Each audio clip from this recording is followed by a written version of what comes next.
Terrorism charges are now filed against a suspect in an alleged plot to attack Taylor Swift show in Austria. Women wanted men to be more sensitive. Sensitive, but not some noodle-bodied human turtleneck who wears the same clothes they do.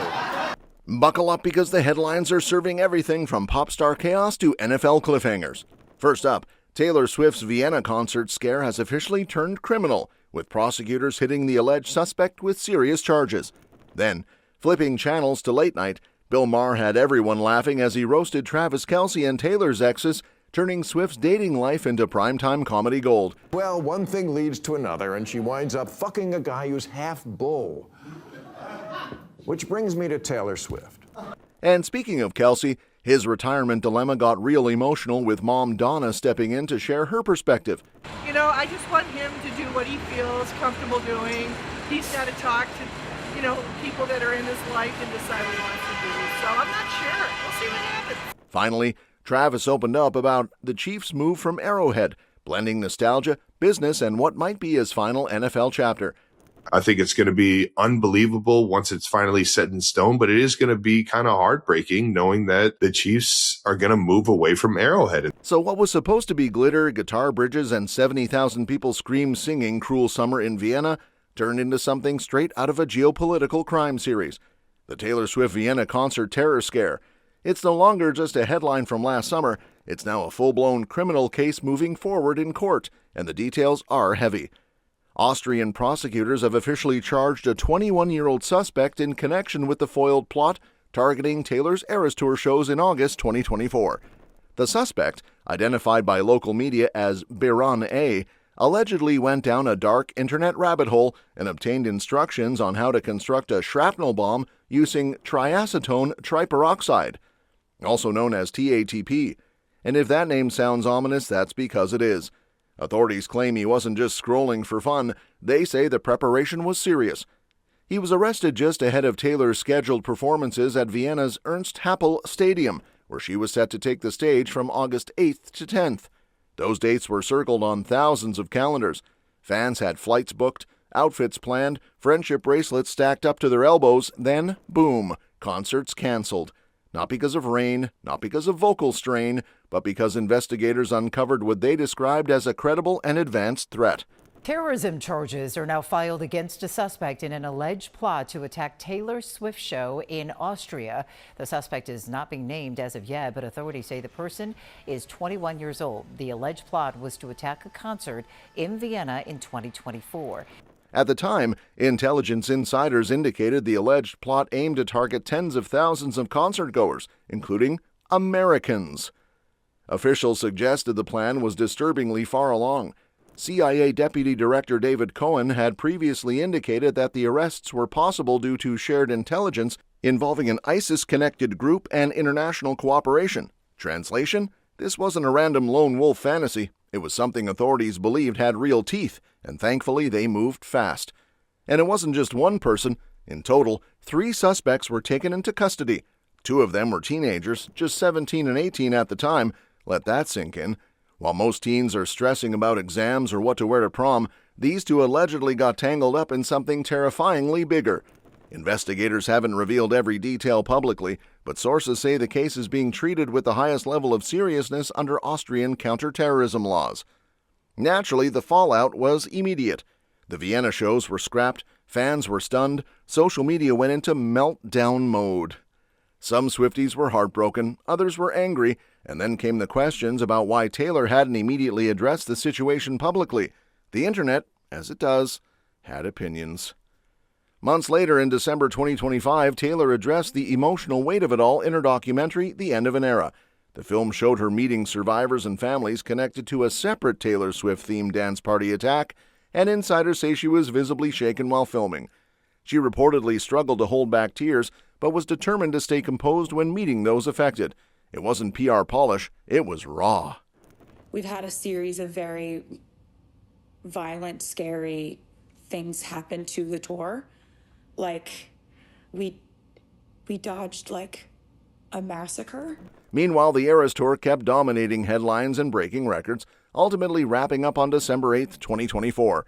On stage, it was sequins, surprise songs, and stadium-wide therapy sessions. Behind the scenes, though, security had clearly leveled up. Meanwhile, as security tightened behind the scenes, the spotlight outside the stadium shifted from global threats to late-night punchlines real quick. Enter Bill Maher, who decided that if the world feels heavy, he might as well lighten it up by poking the biggest pop culture power couple on the planet. During a February 13th episode of his HBO show, he went from chatting about modern dating trends to best-selling fantasy romance novels, yes, the spicy romantasy ones, and somehow swerved straight into Taylor and Travis territory, because apparently no cultural conversation is complete without them. Insiders say Maher referenced a wildly niche novel about a half-bull love interest and then casually used that as a runway to bring up Taylor. Subtle? Absolutely not. Effective? The internet hasn't stopped talking about it. Well, one thing leads to another, and she winds up fucking a guy who's half bull. Which brings me to Taylor Swift. As a photo of Taylor and Travis popped up on screen, Maher launched into a mini monologue about dating evolution, suggesting that Taylor's romantic journey mirrors what a lot of women have gone through, wanting sensitive men, but not too sensitive. According to him, there's a difference between emotionally available and looking like you share a closet.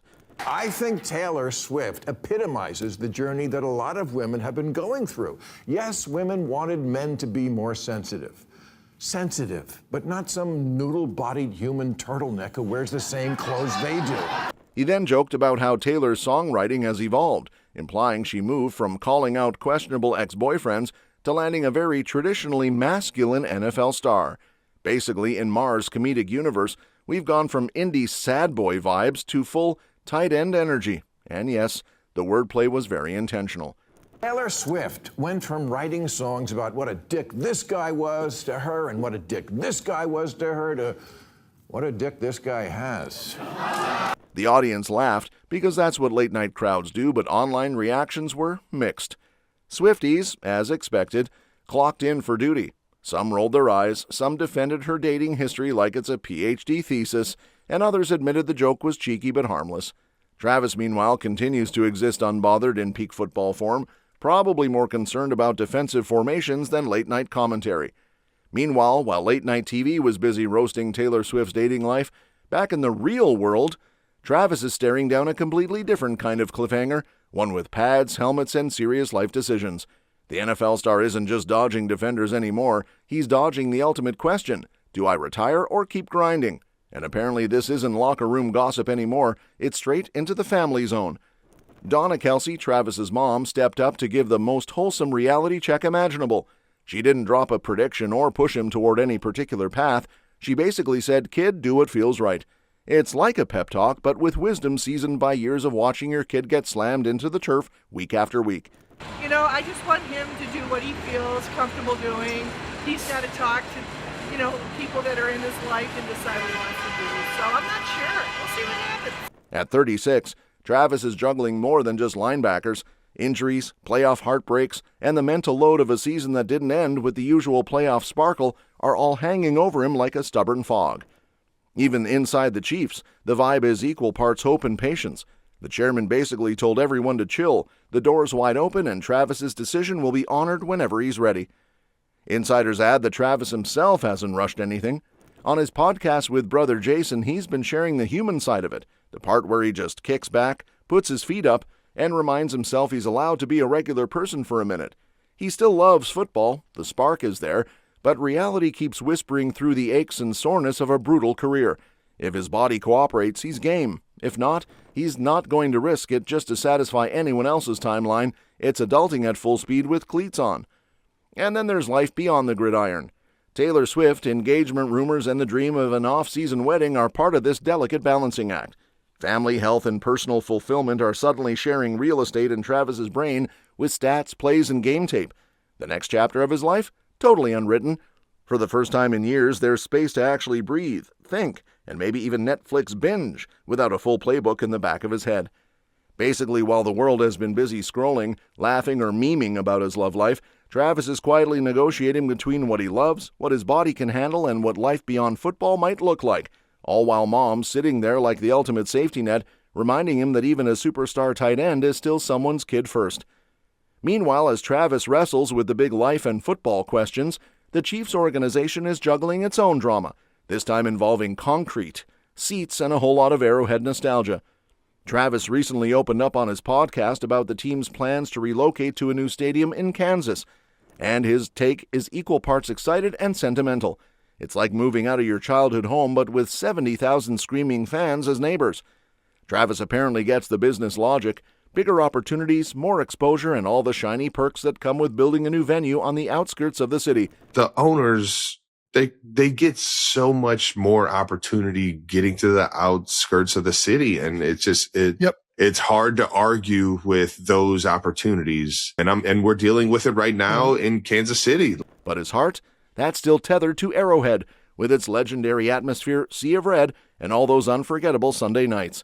He reportedly admitted it's going to sting a bit leaving the Missouri side of Kansas City, because for a franchise icon who spent his entire career catching passes from Patrick Mahomes, Arrowhead isn't just turf, it's a feeling, a ritual, a place that's witnessed every clutch catch, every playoff surge, every crazy fan moment.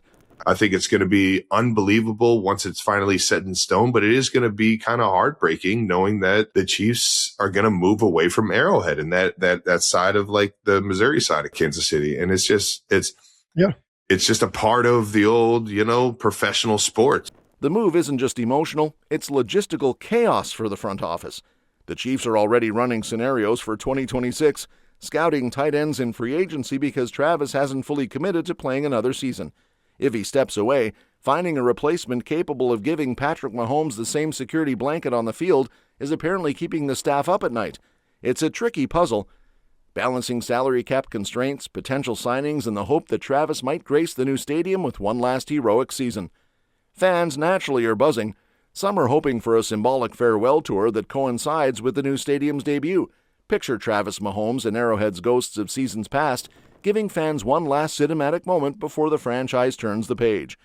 Others are just bracing for the uncertainty, knowing that one phone call or announcement could shift everything in a heartbeat.